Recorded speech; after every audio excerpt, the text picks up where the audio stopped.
আমি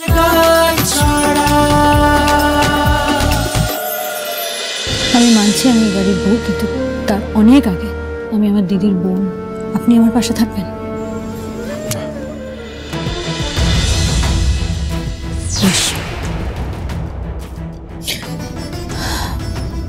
আমি আপনাকে জোর করব না।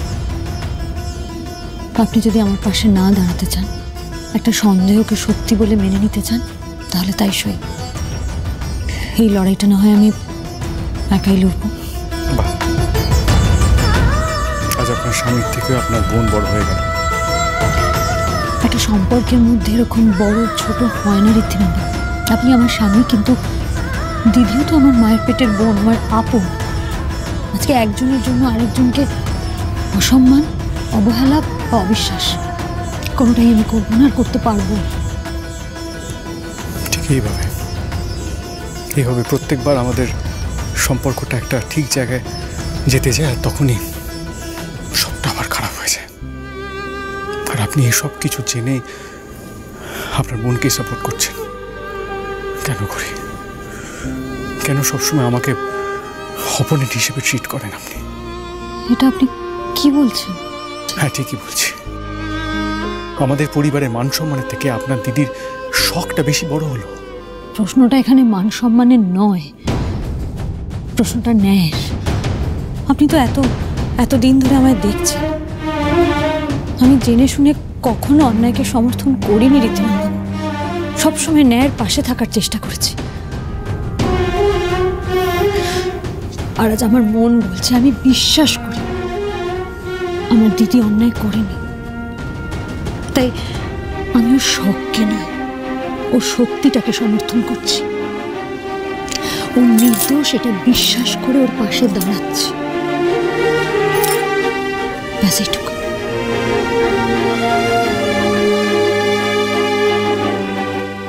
দুটি যদি নির্দোষ প্রমাণ না হন, তাহলে কিন্তু এরপর থেকে আমাকে কোনোদিন আপনার পাশে পাবেন না।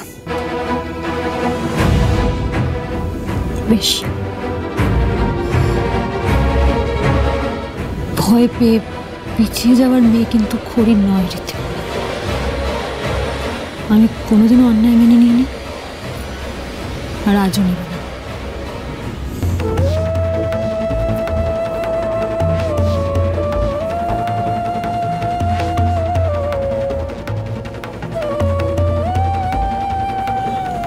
কেন বললি তুই এমন? এতদিনের ভুল বোঝাবুঝি অবশেষে মিটে গেছিল তোদের মধ্যে, আর আজ আমার জন্য আবার তুই রীতির সাথে ঝামেলা করলি? বোন, ছাড় না। স্বামী স্ত্রীর মধ্যে ওরকম মান অভিমান, ভুল বোঝাবুঝি হয়েই থাকে। উনি যেদিন তো সত্যিটা জানতে পারবেন, আমার বিশ্বাস উনি সবাইকে ছেড়ে আমাদের পাশে এসে দাঁড়াবে।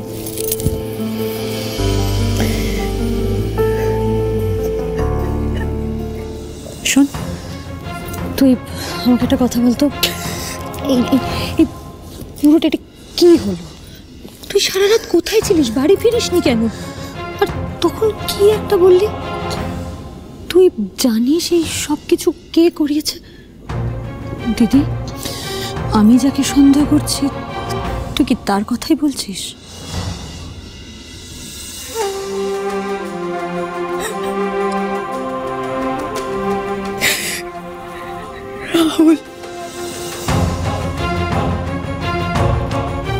রাহুল করিয়েছে এইসব।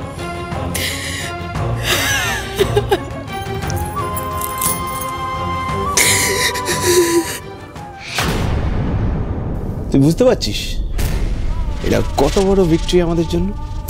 অ্যাবসলিউটলি। আরে আমি তো ভাবতেই পারছি না ব্রো, যে এত তাড়াতাড়ি বাজি উল্টে যাবে। বাড়ির সবার চোখে খড়ি আর দুতির এই হিরোইন টু ভিলেন হওয়ার সুইট জার্নিটা আমি কিন্তু হেভি এনজয় করেছি আজ। But I must say all the credit goes to you. Thank you bro. My pleasure. But খেলা তো জাস্ট শুরু হয়েছে। The game has just begun. এক বোন তো অলরেডি এ বাড়ি থেকে বিদায় নিয়েছে, এবার বাকি দুজনের পালা। And I'll make sure that happens soon. আরে হ্যাঁ, সে তো আমার ফুল কনফিডেন্স আছে তোর উপর, কিন্তু আগে বল তুই এটা কি করে করলি? ওই যে নিউজ পেপারে দুটির এডিটেড ছবিটা কি করে লিক করলি? গাড়ি খারাপ হয়ে যাওয়ার পর আমি গাড়ি থেকে নেমে আশেপাশে গাড়ি খুঁজছিলাম, যদি পেয়ে যেতাম আমি বাড়ি চলে আসতাম, কিন্তু আমি একটাও গাড়ি পাইনি, বিশ্বাস কর। তখন ড্রাইভার দাদা বললো গাড়িটাও ঠিক হয়ে যাবে, তাড়াতাড়ি গাড়িতে গিয়ে ওয়েট করতে। আমি তাই করলাম। আমি বুঝতে পারিনি তারপর কি হলো আর কিভাবে সব কিছু হলো। দূর, জলটাও শেষ হয়ে গেল, ভালো লাগে না ব্যাং। নিন ম্যাডাম, গাড়িতে জল শেষ হয়ে গেছিল, আপনার জন্য জলের বোতল কিনে আনলাম। দাদা আপনি তো গ্রেট, মানে থ্যাংক ইউ সো মাচ। বলছি কতক্ষণ লাগবে? একটু টাইম লাগবে ম্যাডাম, আপনি গাড়িতে বসুন।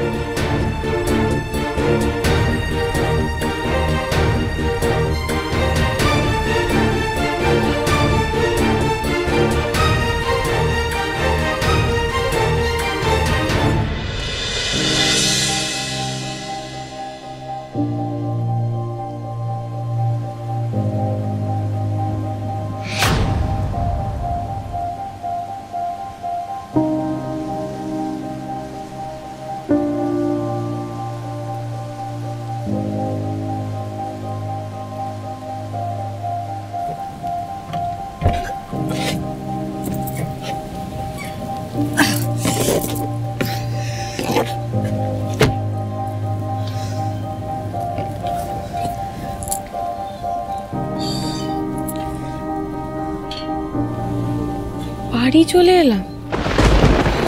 আমি শিওর বোন, এই সব কিছু রাহুলই করিয়েছে, কারণ ও চায় না আমি কাজ করি, নিজের পায়ে দাঁড়াই, নিজের আইডেন্টিটি তৈরি করি। আর এই বিষয় নিয়ে ও আমাকে আগে থ্রেটও করেছিল, বলেছিল আমার কাজ বন্ধ করিয়ে দেবে, বাড়ি থেকে বেরোনো পর্যন্ত বন্ধ করিয়ে দেবে। আর দেখ তাই হলো। ও শুধু আমার নয়, এই বাড়ির প্রত্যেকের ক্ষতি করতে চায়।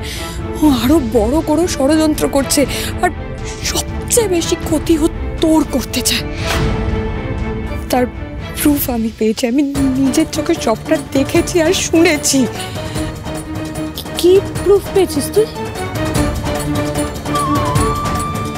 করি এই বেইমানিটা করেছে জানলে এবারের একটা লোক ওকে ক্ষমা করবে না। বোন, ট্রাস্ট মি, আমি সত্যি কথা বলছি। আমি নিজের চোখে সবটা দেখেছি। তুই দত্ত জুয়েলার্স জয়েন করবি এটা রাহুল আর কিয়ারা আগে থেকে জানতো, ইভেন পেপারে নিউজটা বেরোনোর আগে থেকে। মানে সেটা কিভাবে সম্ভব? আমি সেটা জানি না, কিন্তু আমি এইটুকু বুঝতে পারছি যে ওরা চায় বোনের মতো আমি আর তুই যেন এই বাড়ি থেকে চলে যাই।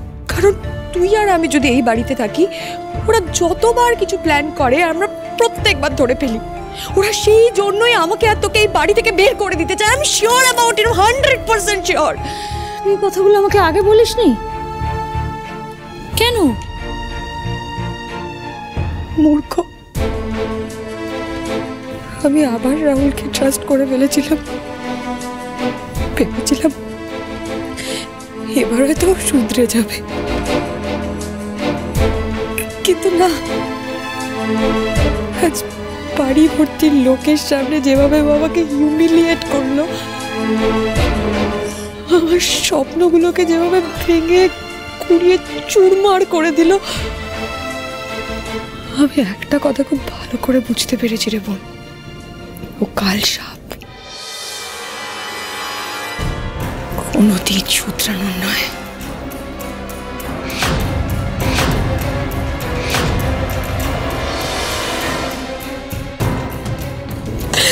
শোন দিদি, আমাদের যা করার 7 দিনের মধ্যে করতে হবে। আমাদের হাতে বেশি সময় নেই। এই 7 দিনের মধ্যে সমস্ত কিছু খুঁজে বের করতে হবে। 7 দিনের মধ্যে কেন? কি হবে তারপর? 7 দিন পর কুনাল আর অয়নার বিয়ে। কি বলছিসটা কি তুই? এটা কি করে পসিবল? বোন আর কুনালে তো ডিভোর্সও হয়নি। হচ্ছে, এখন অনেক কিছু হচ্ছে এই বাড়িতে যেটা আমাদের ধারণার বাইরে।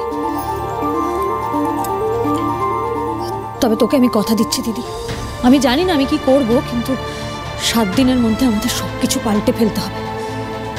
যে বা যারা আমাদের পরিবারের ক্ষতি করার চেষ্টা করছে তাদের সবার মুখোশ টেনে ছিঁড়ে খুলে ফেলে দিতে হবে। কি করে? 7 দিনের মধ্যে আমরা রাহুলের এগেনস্টে কিভাবে প্রুফ জোগাড় করব?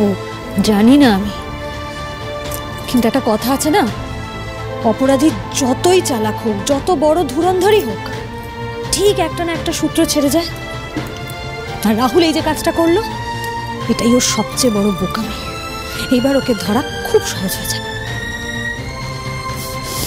এবার ওরাও বুঝবে ভট্টাচার্য বাড়ির মেয়েদের সম্মান নিয়ে ছিনিমিনি খেললে তার পরিণাম কতটা ভয়ঙ্কর হতে পারে।